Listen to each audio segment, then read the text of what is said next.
જો મારે એક 50-55 વર્ષનું પેશન્ટ આવેલું. એ પેશન્ટને ખાલી ઘૂંટણમાં બહારની બાજુ ખાલી અડો નહોતો, એમને દુખાવો થતો હતો, બરાબર. પછી એમને દુખાવો 2 મહિનાથી ચાલુ હતો ને પછી ધીરે ધીરે 3-4 દિવસથી તો બહુ જ વધી ગયેલો. ખાલી અડો તો બી એમને જબરજસ્ત દુખાવો થતો હતો, બરાબર.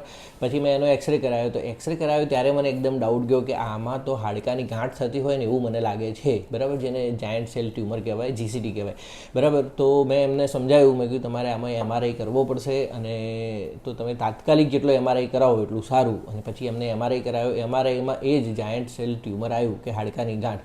હવે પેશન્ટ ચાલી શકે છે, કમ્પ્લીટ ચાલીને મારી પાસે આવ્યું. મેં એની તપાસ કરી અને એમને પછી મેં આવું નિદાન કર્યું કે તમને તો હાડકાની ગાંઠ છે, એમાં તાત્કાલિક ઓપરેશન કરવું પડશે. ઓપરેશન કરીને ગાંઠ બધી કાઢી અને અંદર હાડકામાં જે એનો સિમેન્ટ આવે છે હાડકાનો, એ સિમેન્ટ ભરીને પ્લેટ ફિક્સ કરવી પડશે. આ રીતે એમને બધું સમજાવ્યું.